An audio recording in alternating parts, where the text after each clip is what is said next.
तो स्टार्ट करते हैं।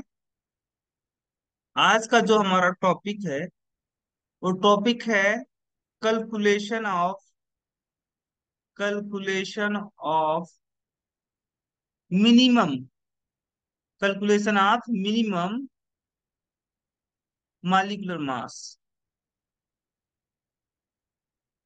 मॉलिक्यूलर मास, ठीक। तो ये जो calculation of minimum molecular mass है, जो कॉन्सेप्ट है, जो एजप्शन है, ठीक है। इस एजप्शन में ऐसा माना जाता है कि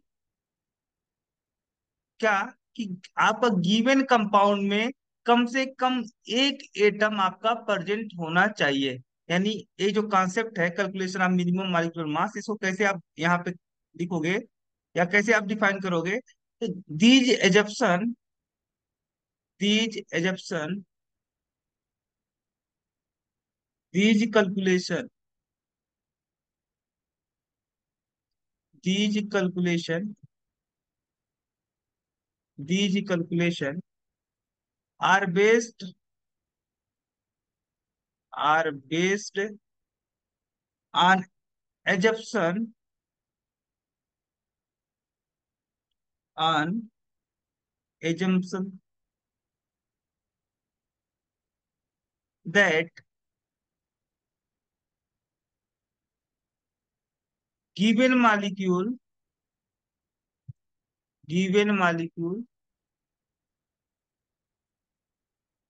contain at least contain at least one atom, ठीक। अच्छा, ये जो calculation of minimum molecular mass है, ये कैलकुलेशन का किस एजप्शन पे बेस है? तो इस एजप्शन पे बेस है कि आपका जो गिवन मॉलिक्यूल होगा, उस गिवन मॉलिक्यूल में कम से कम एक एटम तो प्रेजेंट होगा ही होगा, ठीक है।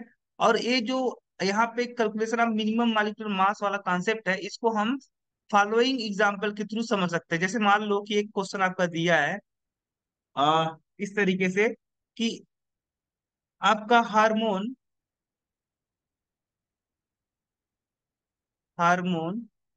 इंसुलिन, जो इंसुलिन हार्मोन है, hormone insulin is found in pancreas in pancreas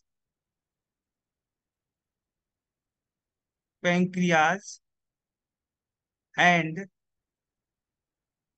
contain about contain about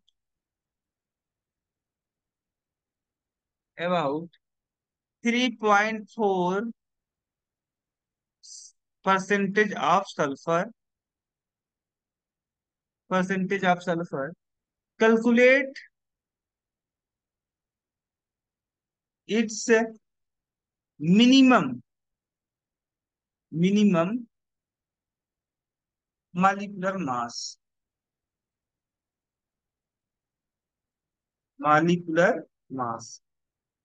तो क्वेश्चन क्या बोल रहा है? क्वेश्चन बोल रहा है कि इंसुलिन जो हार्मोन है, इंसुलिन हार्मोन कहाँ पाया जाता है? पेंक्रियाज के अंदर पाया जाता है। और ये जो हार्मोन इंसुलिन जो हार्मोन है, इस इंसुलिन हार्मोन में 3.4% सल्फर पाया जाता है, ठीक है। कितना परसेंट पाया जाता है? तो 3.4 सल्फर के पाए जाते हैं, ठीक है। तो क्या मुझे कैलकुलेट करना है? कैलकुलेट करना है इस इंसुलिन हार्मोन का मिनिमम मालिक्यूलर मास, ठीक है। तो किस तरीके से आप कैलकुलेट करते हो, इसको हम देखते हैं। तो इसको कैलकुलेट करने के लिए देखिए, गिवन क्या क्या दिया है। तो बता रहा है आपका कि देखो, ये जब इसका सोल्यूशन करना स्टार्ट करेंगे, तो ये जो मिनिमम, पहले मैं बताया कि जब मिनिमम मॉलिक्यूलर मास कैलकुलेट करने की बात आएगी, तो ये जो कैलकुलेशन है मिनिमम मॉलिक्यूलर मास कैलकुलेट करने का, इस कॉन्सेप्ट में, इस एजप्शन में आप कम से कम एक, ये एजप्शन ही बेस्ड है कि कम से कम इसमें एक आपका एटम प्रेजेंट होगा, ठीक है, किसी गिवन मॉलिक्यूल में। यहाँ पे गिवन मॉलिक्यूल तो वैसे इंसुलिन है, तो इंसुलिन में कम से कम एक एटम प्रेजेंट होगा। ऐसा एजप्शन है आपका मिनिमम मॉलिक्यूलर मास कॉन्सेप्ट का, ठीक है। तो आप यहाँ पे देख सकते हो कि आपका क्या बोल रहा है, 3.4% ऑफ सल्फर, ठीक है। जो इंसुलिन इंसुलिन इंसुलिन इंसुलिन जो हार्मोन है, इस इंसुलिन हार्मोन में, जो इंसुलिन हार्मोन है, इस इंसुलिन हार्मोन में कम से कम एक सल्फर एटम प्रेजेंट होगा।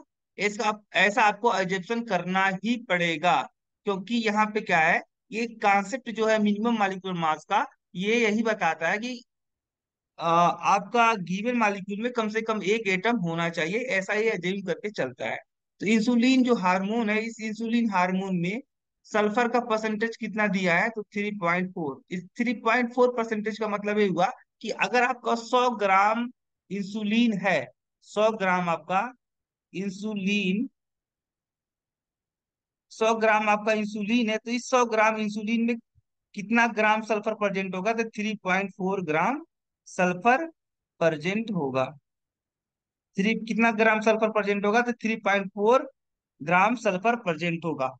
इस तरीके से आप बात करते हो, ठीक है। यहाँ पे मैं इसी क्वेश्चन को यहाँ पे इस तरीके से मैं बात करूँ, तो 3.4 ग्राम सल्फर आपका किसमें कितने में प्रेजेंट होगा, sulphur are present in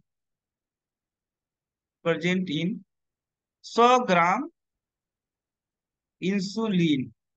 100 gram insulin में कितना ग्राम सल्फर प्रेजेंट होगा, तो 3.4 ग्राम सल्फर आपका प्रेजेंट होगा। इस तरीके से आप बात करते हो, तो 1 gram sulphur 1 gram sulphur will be present will be present in A. देखो यहाँ पे 1 ग्राम, यहाँ पे हमको कितना बनाना है, 3.4 ग्राम की जगह पे 1 ग्राम बनाना है। तो ये जो 3.4 है, इसको यहाँ पे आपको नीचे लाना पड़ेगा, यानी 1 ग्राम सल्फर कितने ग्राम इंसुलिन में प्रेजेंट होगा, तो 100 डिवाइड बाई 3.4 ग्राम इंसुलिन में 100 इतने 100 डिवाइड बाई 3.4 ग्राम इंसुलिन में 1 ग्राम आपका सल्फर प्रेजेंट होगा, ठीक है। तो इस तरीके से आप बात करते हो सल्फर का, आपका जो मोलर मास होता है आपको पता होना चाहिए कि सल्फर का मोलर मास कितना होता है, तो 32 ग्राम पर मोल होता है। 32 ग्राम पर मोल, ठीक है। तो 32 ग्राम sulphur will be present will be present how much gram of insulin, तो 100 डिवाइड बाई 3.4 और multiply by 32 gram insulin insulin. तो 32 ग्राम सल्फर कितने ग्राम इंसुलिन में प्रेजेंट होगा, तो इतने ग्राम इंसुलिन में आपका प्रेजेंट होगा 32 ग्राम सल्फर, ठीक है। तो इसको इसकी वैल्यू आप कैलकुलेट कर सकते हो, तो इसकी वैल्यू आपकी आएगी 941.176 ग्राम इंसुलिन। इतना ग्राम आपका इंसुलिन आए, ठीक है। तो 32 ग्राम सल्फर कितने ग्राम इंसुलिन में प्रेजेंट होगा, तो इतने ग्राम इंसुलिन में प्रेजेंट होगा, ठीक है। आप कैलकुलेट कर देखो। अब 32 ग्राम सल्फर का मतलब क्या हुआ कि 1 मोल सल्फर एटम। 32 ग्राम इंसुलिन का मतलब क्या हुआ, 1 मोल सल्फर, ठीक है। 1 मोल सल्फर एटम 1 मोल सल्फर एटम। तो यहाँ पे आपका क्या आएगा, मिनिमम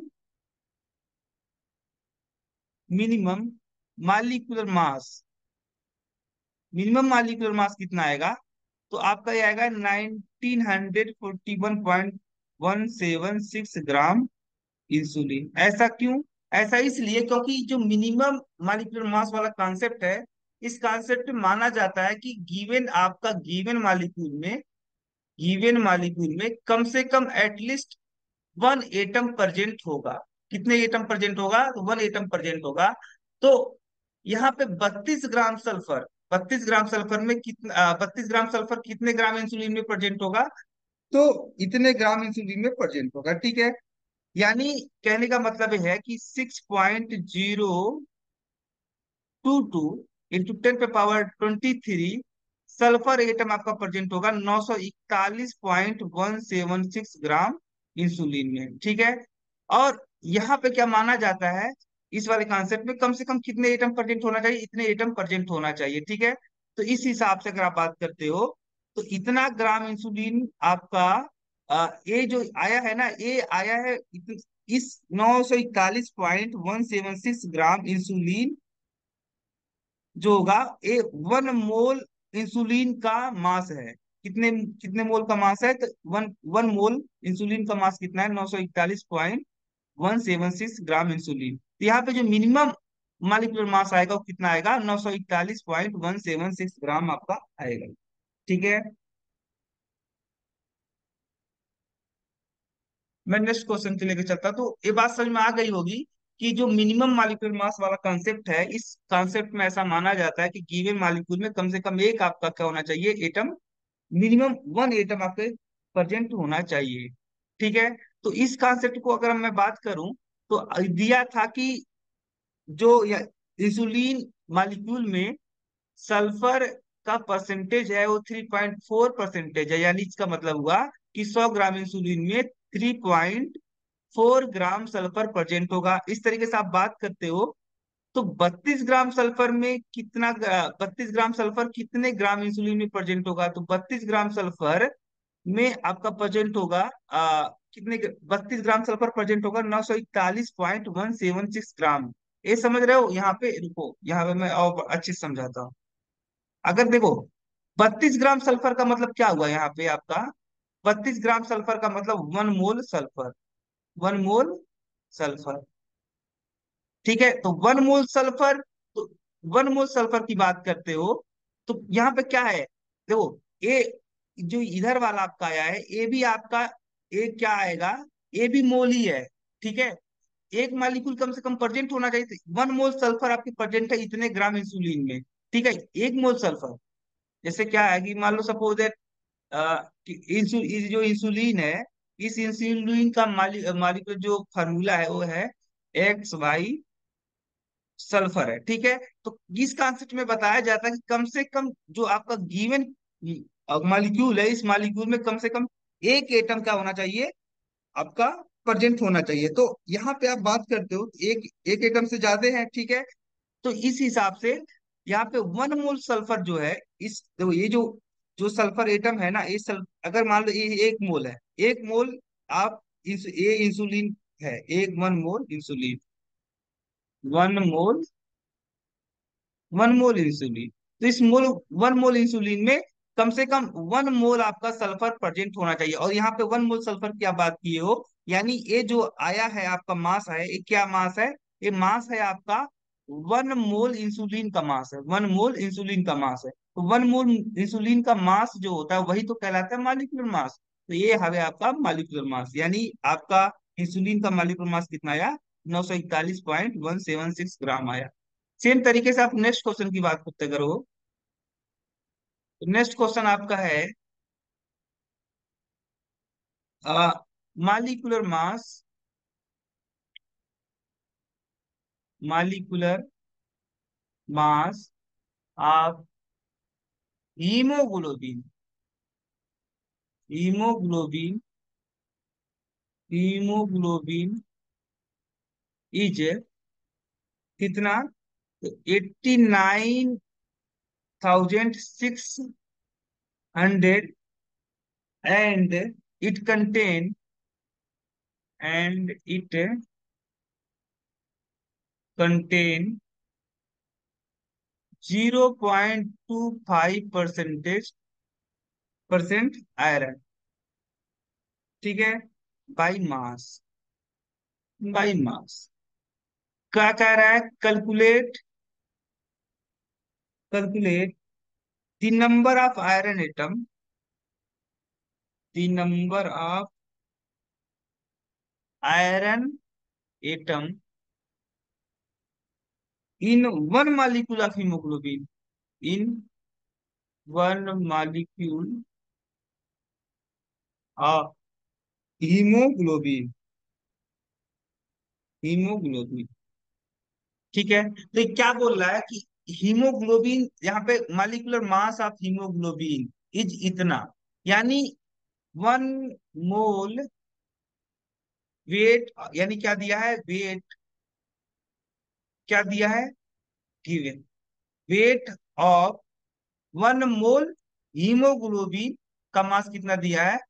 मालिकुलर मास का मतलब क्या होता है कि 1 मोल का मास ही मालिकुलर मास कहलाता है। तो यहाँ पे जो यहाँ पे जो ये मास दिया है, किसका मास दिया है, तो 1 मोल हीमोग्लोबिन का मास दिया है। तो 1 मोल हीमोग्लोबिन का मास दिया है 89,600। ठीक है, इतना दिया है।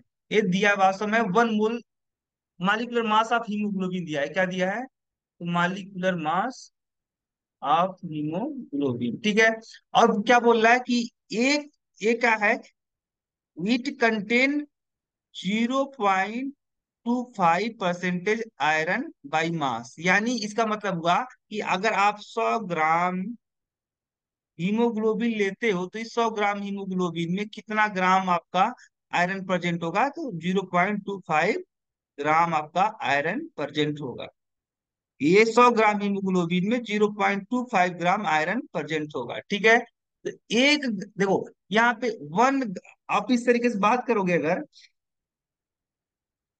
तो 1 ग्राम हीमोग्लोबिन, 100 ग्राम हीमोग्लोबिन कितना कंटेन करता है, तो 0.25 ग्राम आयरन कंटेन करता है। तो 1 ग्राम हीमोग्लोबिन कितना कंटेन करेगा, कितना ग्राम आयरन, तो 0. ए वाला जो नंबर होगा, ये नंबर यहाँ पे नीचे चला आएगा, तो 0.25/100।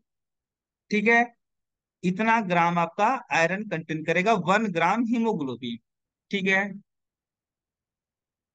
अब मुझे कैलकुलेट क्या करना है, calculate the number of iron atom in 1 molecule of haemoglobin.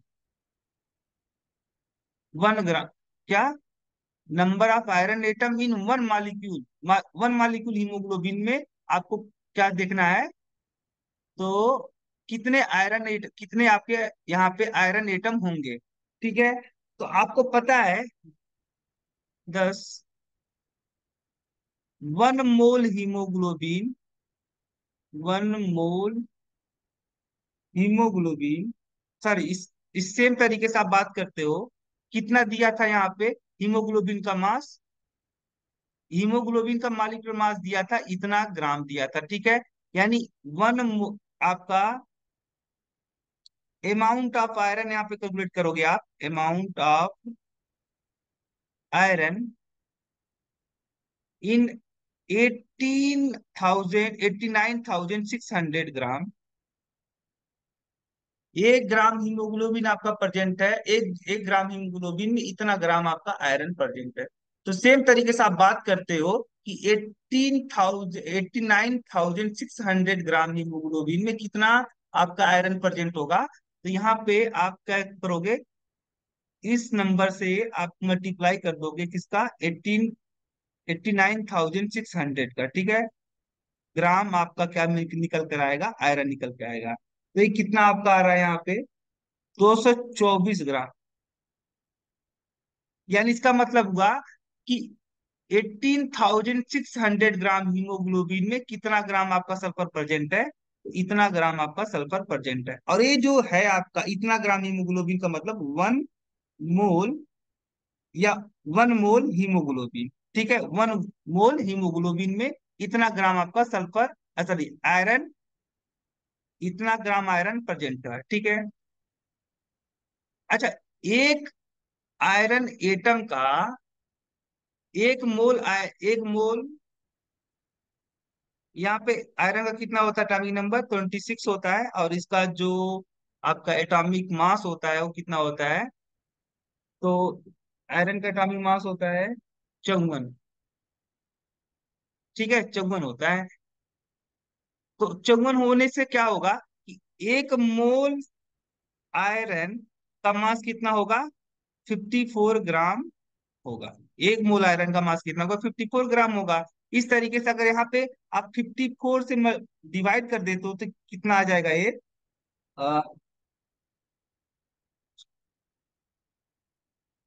नहीं, 56 होता है। एक जो आयरन का एटॉमिक मास होता है 56 होता है। तो इतने इतने से अगर आप डिवाइड कर देते हो, इतने ग्राम आप से डिवाइड कर देते हो, तो क्या आएगा, 4 gram iron, 4 gram, 4 gram atom, 4 gram atom iron, 4 gram iron atom, 4 gram atom iron, ठीक है। इसका मतलब हुआ कि 1 मोल हीमोग्लोबिन में कितने मोल आपके प्रेजेंट है आयरन। तो कितने मोल आयरन एटम प्रेजेंट है, तो 1 मोल, 1 मोल हीमोग्लोबिन में कितने मोल आपके आयरन प्रेजेंट है, तो 4 मोल आयरन एटम आपके प्रेजेंट है, ठीक है। इस तरीके से बात करोगे। अगर मालिक्यूल के टर्म में बात करते हो, तो 1 मोल की जगह पर अगर आप 1 मालिक्यूल की बात करते हो, 1 मालिक्यूल ऑफ हीमोग्लोबिन में कितने आपके आयरन एटम प्रेजेंट होंगे। 4 मोल था ना, तो यहाँ पे कहा जाएगा 4 एटम ऑफ आयरन।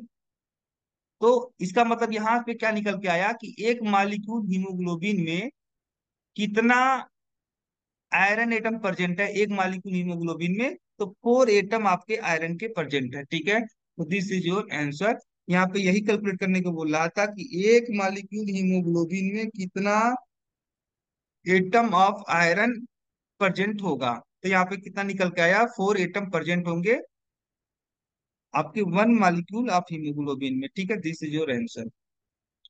मैं नेक्स्ट क्वेश्चन की बात करता हूँ। नेक्स्ट क्वेश्चन है आपका, बोल रहा है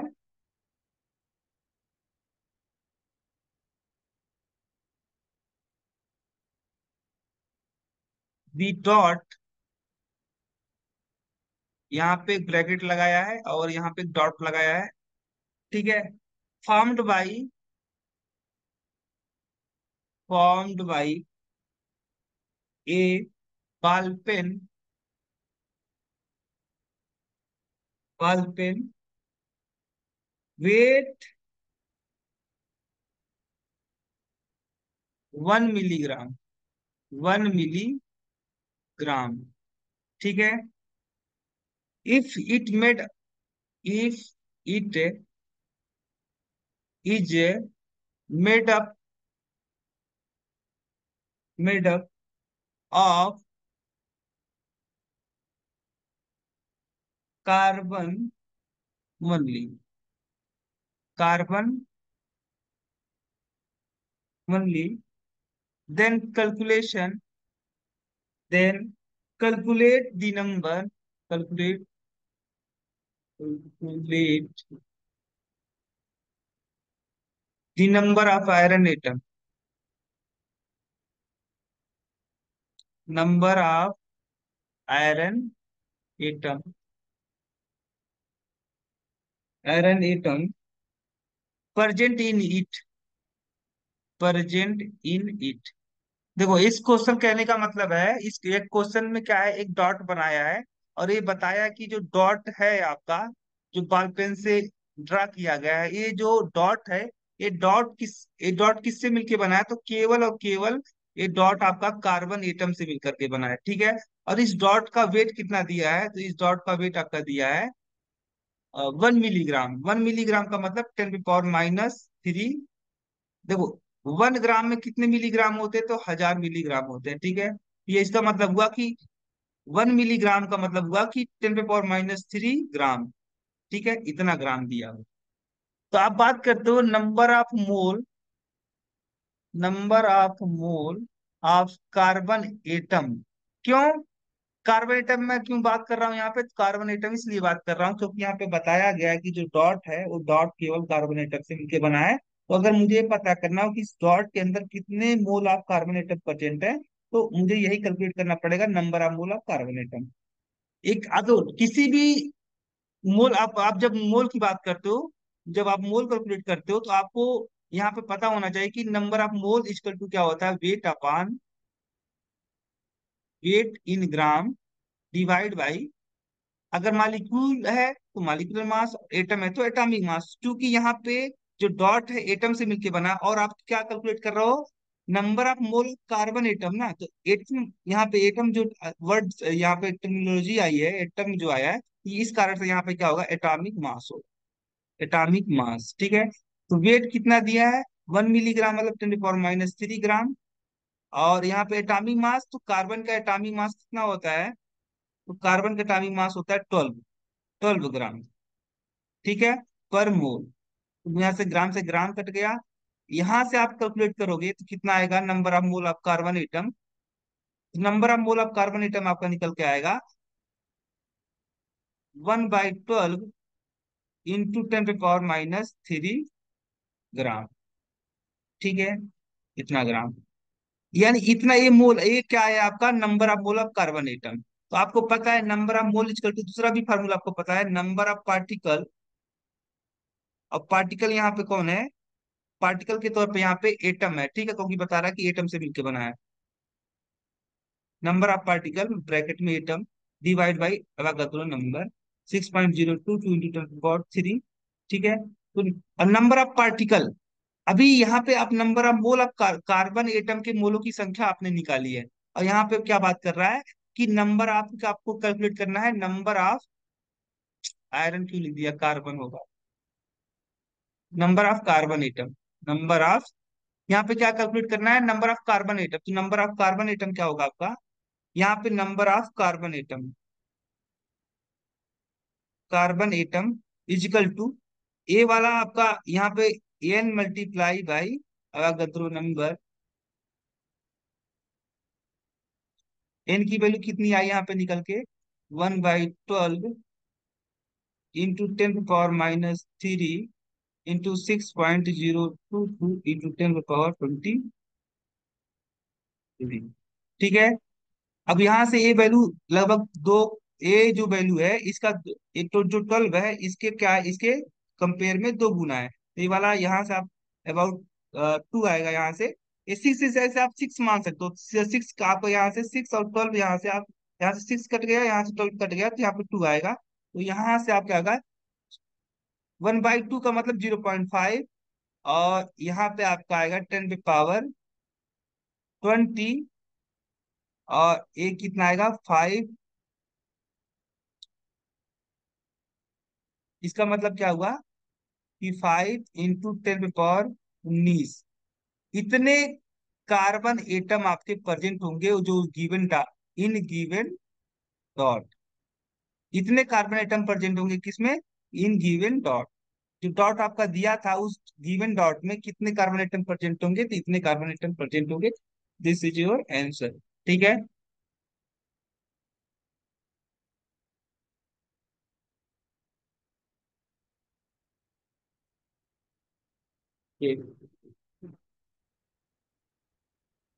नेक्स्ट क्वेश्चन की बात करता हूं मैं।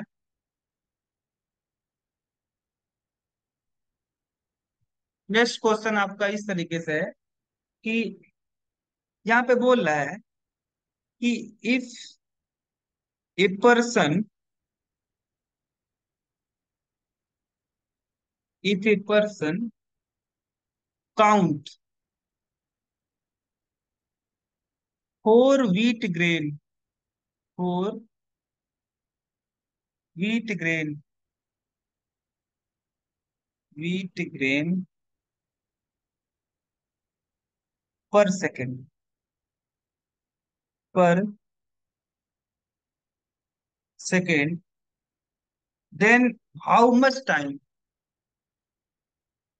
Then how much time will be taken, will be taken by him, by him to count 1 mole wheat grain, 1 mole wheat grain. तो यहाँ पे इस क्वेश्चन में बता रहा है कि कोई पर्सन है, और वो जो पर्सन है वो 4 व्हीट ग्रेन आपका काउंट करता है, कितना व्हीट ग्रेन काउंट करता है, तो 4 व्हीट ग्रेन आपका काउंट करता है 1 सेकंड में। कितने सेकंड में, तो 1 सेकंड में कितना आपका व्हीट ग्रेन काउंट करता है वो पर्सन, तो 4 व्हीट ग्रेन आपका काउंट करता है 1 सेकंड के अंदर वह पर्सन। ठीक है, तो 1 मोल, अगर मान लो कि 1 मोल व्हीट ग्रेन रखा हुआ है, क्या रखा हुआ है, 1 mole wheat grain, wheat grain, 1 मोल अगर व्हीट ग्रेन रखा हुआ है, तो 1 मोल व्हीट ग्रेन को काउंट करने के लिए उस पर्सन को कितना समय लगेगा। ठीक है, तो 1 मोल व्हीट ग्रेन का मतलब आप समझ रहे हो, 6.022 × 10⁻23 व्हीट ग्रेन। ठीक है, इतना व्हीट ग्रेन काउंट करने में उस पर्सन को कितना समय लगेगा।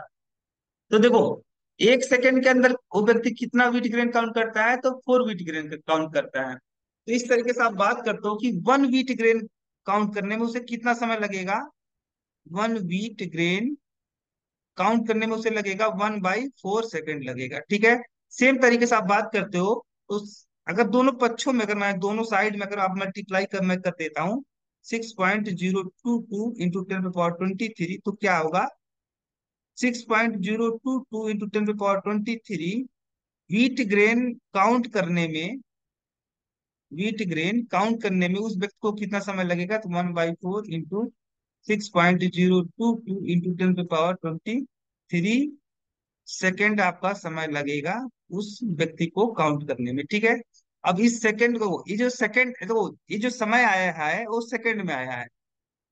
आप इसको आप चेंज करना चाहते हो, इस समय को, इस टाइम को आप कन्वर्ट किस में करना चाहते हो, ईयर में कन्वर्ट कन्वर्ट करना चाहते हो, तो कैसे कन्वर्ट करोगे, तो आपको पता है कि 1 सेकंड में कितना मिनट, सॉरी, 1 मिनट में कितना आपका सेकंड होता है, तो 60 सेकंड होता है। 1 मिनट में कितने सेकंड होते हैं, 60 सेकंड होते हैं। तो 1 सेकंड में कितने मिनट होगा, तो 1/60, 1/60 मिनट होगा। ठीक है, आपको ये भी पता है कि 1 आवर में कितना मिनट होता है, तो 60 मिनट होता है। 1 मिनट में कितने आवर, तो 1/60 आवर होंगे 1 मिनट में।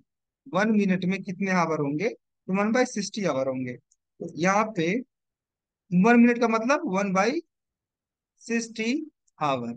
ठीक है, आपको ये भी पता है कि वन डे, 1 डे में कितने आवर होते हैं, तो 24 आवर होते हैं, 24 घंटे होते हैं। ठीक है, 1 डे में कितने आवर होते हैं, 24 आवर होते हैं। तो 1 आवर में कितने डे होंगे, तो 1/24 आपके डेज होंगे।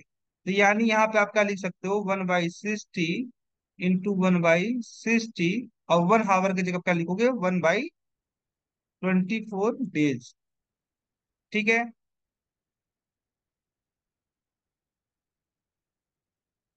इतना डेज लिखोगे। आपको ये भी पता है कि 1 ईयर में कितने डेज होते हैं, तो 365 डेज होते हैं।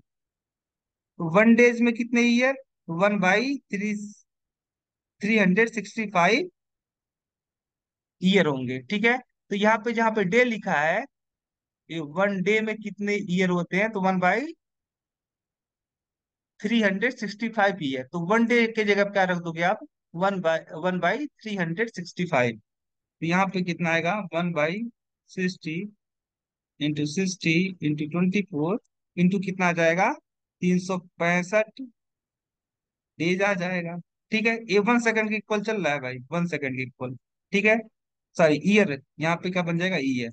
ठीक है, तो जहाँ पे आपका, यहाँ पे आपने कैलकुलेट किया था, जहां पे 1 सेकंड लिखा है, वहां पे 1 सेकंड की जगह क्या लिख दोगे, 1/60 × 60 × 24 × 365। ठीक है, तो यहाँ पे आप रख सकते हो कितना, यहाँ पे देखो, ये जो सेकंड है ना, ये 1 सेकंड है। ठीक है, यहाँ पे सेकंड है, तो यहाँ पे इसकी जगह क्या, सेकंड की जगह क्या रखोगे, अभी बताया हूँ, कितना रखोगे, कल इसको तो लिख तो लो, 6.022 × 10⁻23, और 1 सेकंड की जगह पे आपको रखना है 1/60 × 60 × 24 इंटू आपका, हाँ,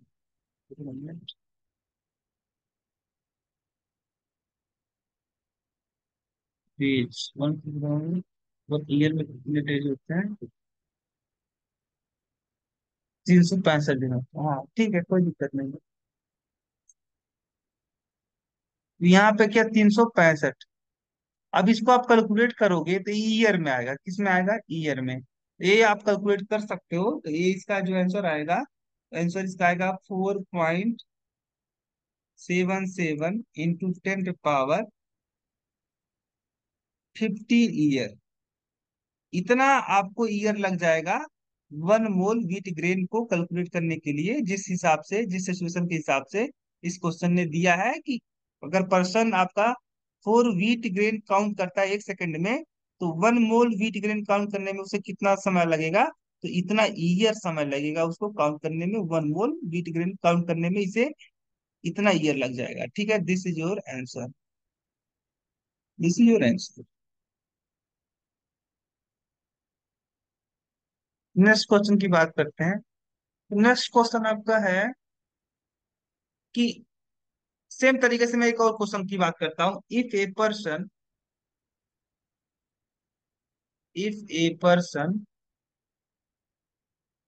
expends if a person expends 1 crore crore rupee rupee per second, then how much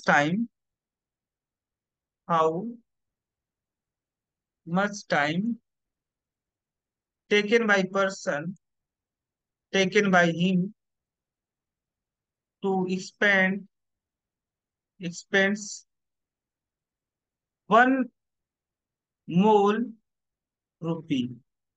अगर एक पर्सन है और पर्सन के ऊपर कंडीशन लगाया जाता है कि वह जो पर्सन है 1 करोड़ रुपए, 1 करोड़ का मतलब 10 पे पावर 7 करोड़, सॉरी 10 पे पावर 7 रुपीज।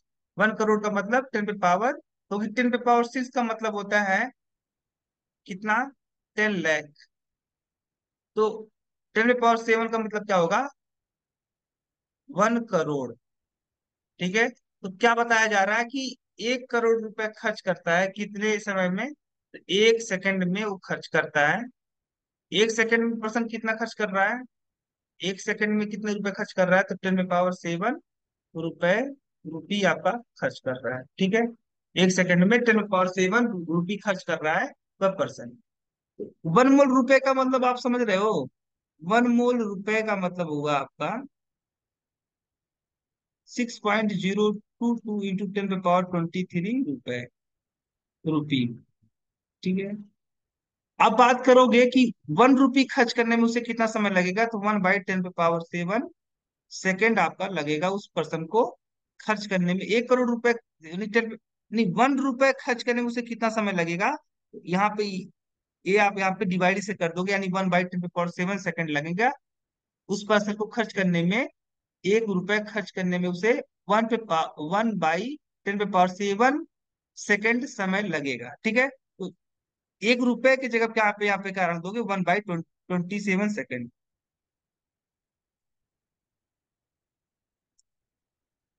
1 रुपए की जगह पे क्या रखोगे, 1/10 पे पावर 7 सेकेंड। तो उस पर्सन को इतना सेकंड लगेगा 1 रुपए, 1 मोल रुपए खर्च करने में। अब इस सेकंड को आप ईयर में बदलना चाहते हो तो क्या करना पड़ेगा आपको,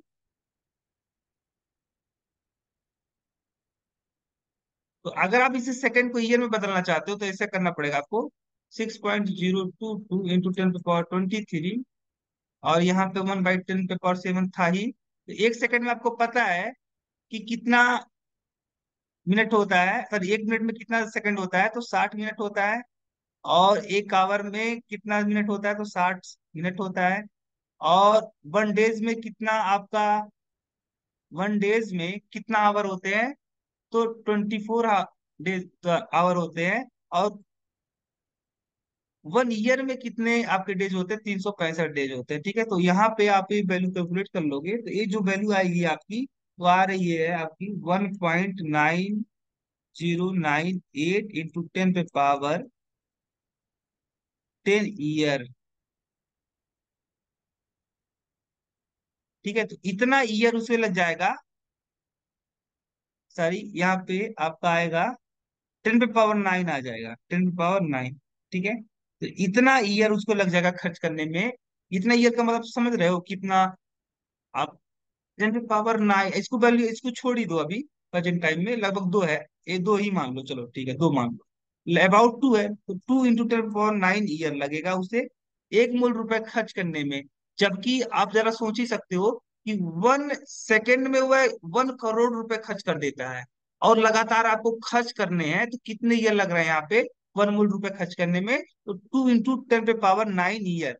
आपको पता है कि अगर यहाँ पे आप डिवाइड कर देते हो 10 पे पावर 7 से, तो कितना? ये देखो 10 पे पावर 7 से, ठीक है, तो कितना आएगा आपका? 2 × 10 पे पावर 2, यानी लगभग 200 करोड़ ईयर। इतना ईयर, 200 करोड़ साल लग जाएंगे उस व्यक्ति को 1 मूल रुपए खर्च करने में। ठीक है, 200 करोड़ ईयर, तो बहुत बड़ी क्वांटिटी होती है। 200 करोड़ ईयर लग जाएंगे उसे खर्च करने में, कितना? 1 मूल रुपए खर्च करने में, अगर वह 1 सेकंड के अंदर 1 करोड़ रुपए खर्च करता है।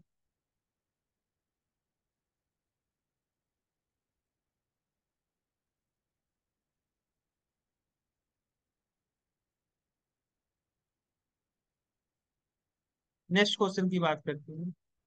नेक्स्ट क्वेश्चन आपका है, calculate the number of moles of water.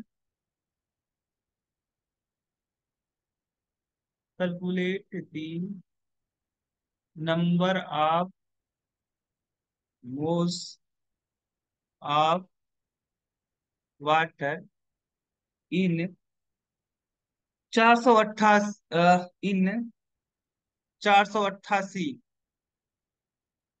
Gram barium chloride into 2H2O। ठीक है, 2H2। तो क्या बोल रहा है कैलकुलेट करने को? बोल रहा है कि इतना ग्राम, तो कितना ग्राम?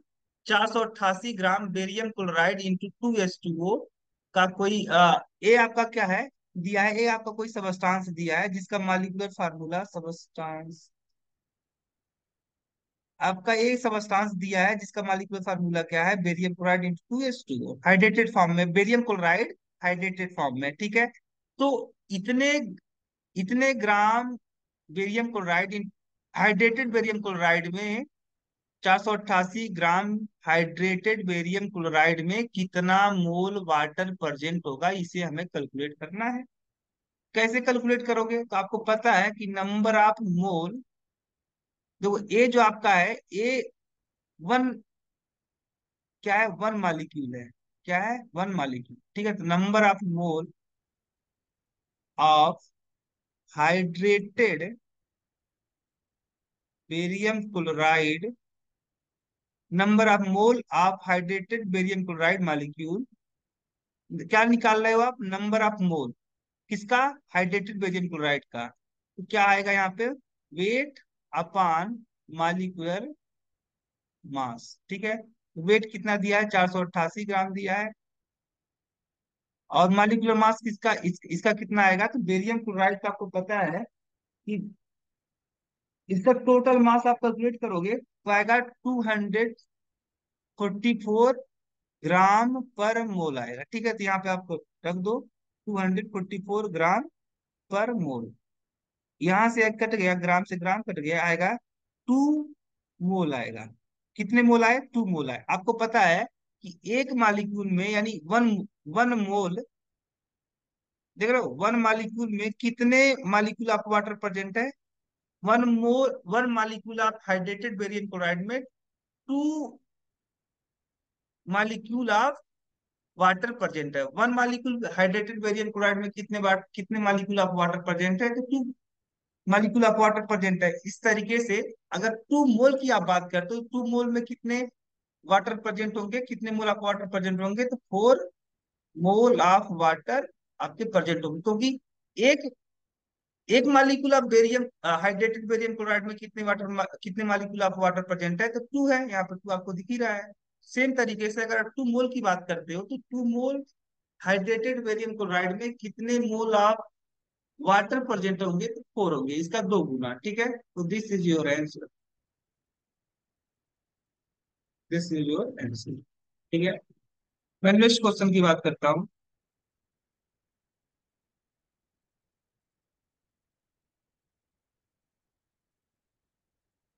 नेक्स्ट क्वेश्चन की, तो नेक्स्ट क्वेश्चन है हमारा,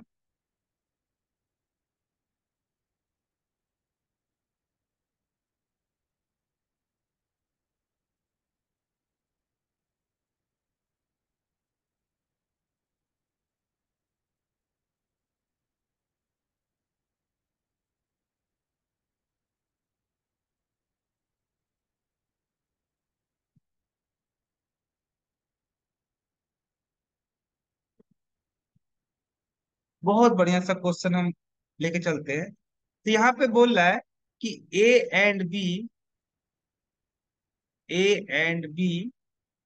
are two element, are two element, two element which combine to which combine to form A2B3 and AB2 if mass of 0.15 mole A2B3 and 0.15 mole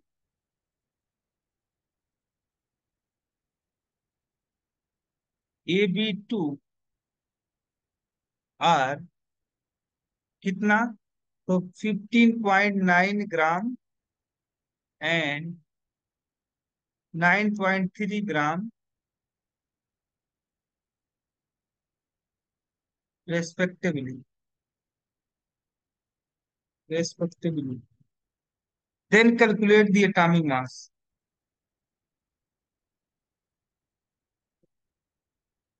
Then calculate the atomic mass.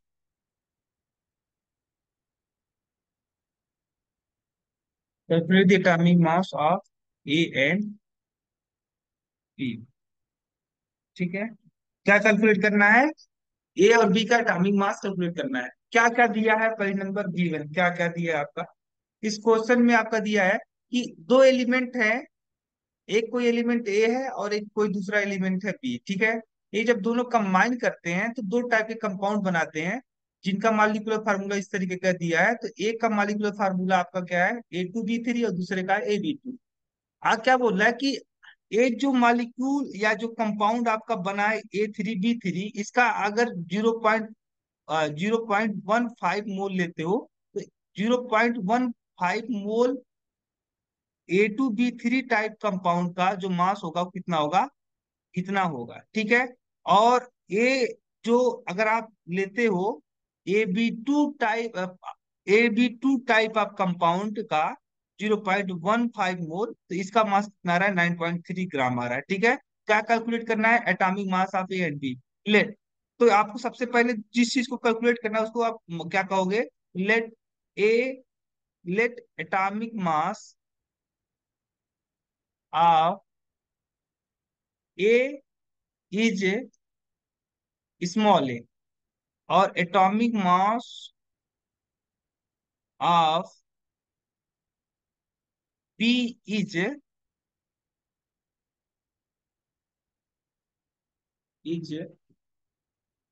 कितना? Small B. ठीक है,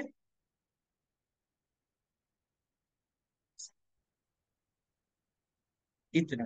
ठीक है, क्या दिया है भाई? कि बोल रहा है कि अगर आप लेते हो कितना मोल? 0.15 मोल किसका? A2B3 का। इसका जो मास है वो कितना है यहाँ पे? इसका जो वेट है वो कितना है? 15.9 ग्राम है। ठीक है, तो आपको पता है number of mole equal to क्या होता है? Weight of substance divide by molecular mass. ठीक है, तो मॉलिक्यूलर मास यहाँ पे कितना आएगा? Molecular mass equal to weight upon number of mole. Weight कितना दिया है, तो 15.9 ग्राम दिया, ठीक है। और डिवाइड बाई नंबर ऑफ मोल कितना दिया है, तो 0.15 दिया है।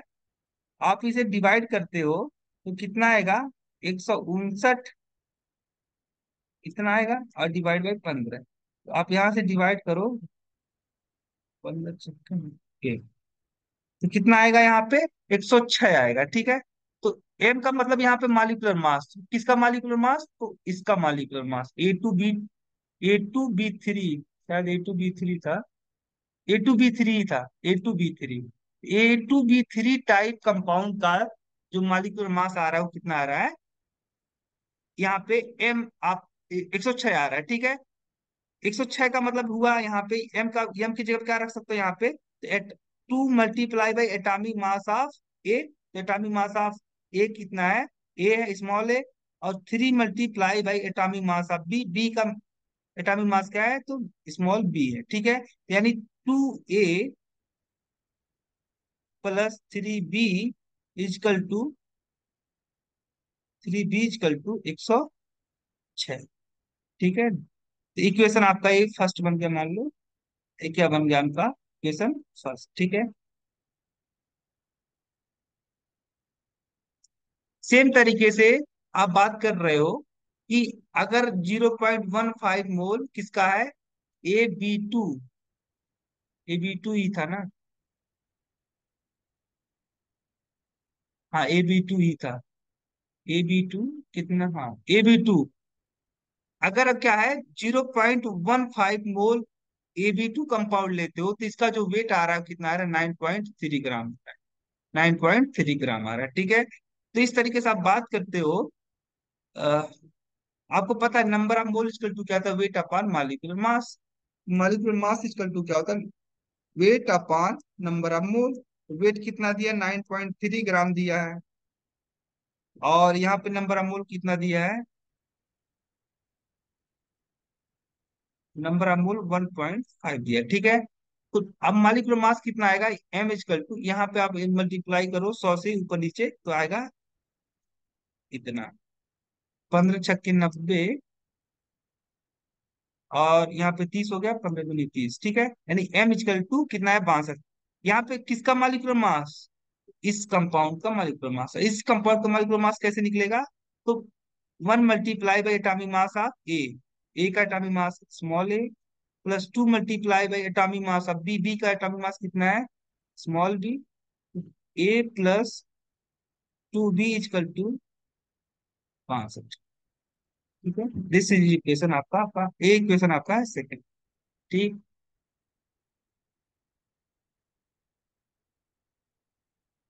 तो इक्वेशन फर्स्ट और इक्वेशन सेकंड में आप एक चीज देख सकते हो कि, देखो यहाँ पे पहले दोनों इक्वेशन को एक साथ लिखो, 2a + 3b = 106, A + 2b = 62, ठीक है।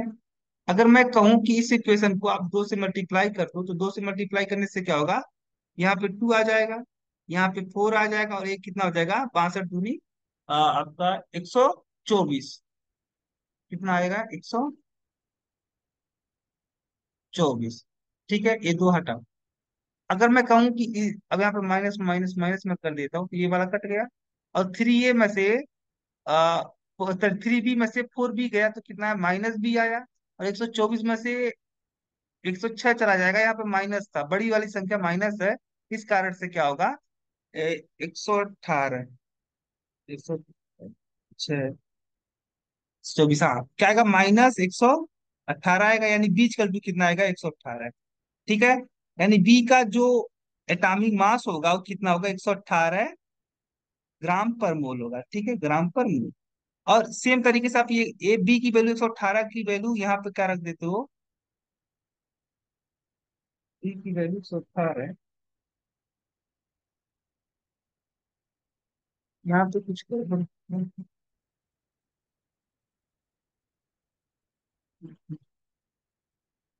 यहाँ पे कुछ गड़बड़ हुआ है, सॉरी।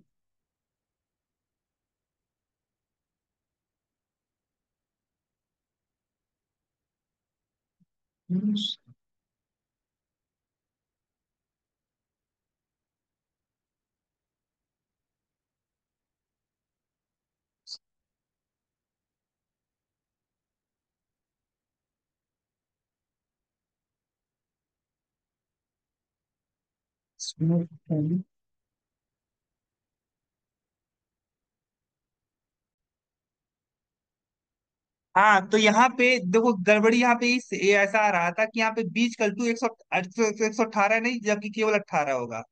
भाई 124 में से 106 जाएगा तो 18 ही तो आएगा। तो यहाँ पे मैं 118 क्यों लिखा, 18 मुझे लिखना चाहिए था। 18 यहाँ पे मैं बीज कल्टू 18 आया, बीज कल्टू कितना आया, 18 आया। और यही वैल्यू आप अगर पुट अप कर दे तो इक्वेशन फर्स्ट में या इक्वेशन सेकंड में किसी भी आप पुट अप कर सकते हो। तो ए प्लस 2 बी, बी की मतलब 18 है, और यहाँ पे 62 आया, तो ए इक्वल टू कितना आया, 62 - 36। तो ये कितना आएगा यहाँ पे, 14, और 14 12 कितना, 14 12, 14 + 12, यानी ये आएगा आपका 26। यानी ए जो है एलिमेंट, ए एलिमेंट है, इस एलिमेंट का एटॉमिक मास कितना है, 26 ग्राम पर मोल है।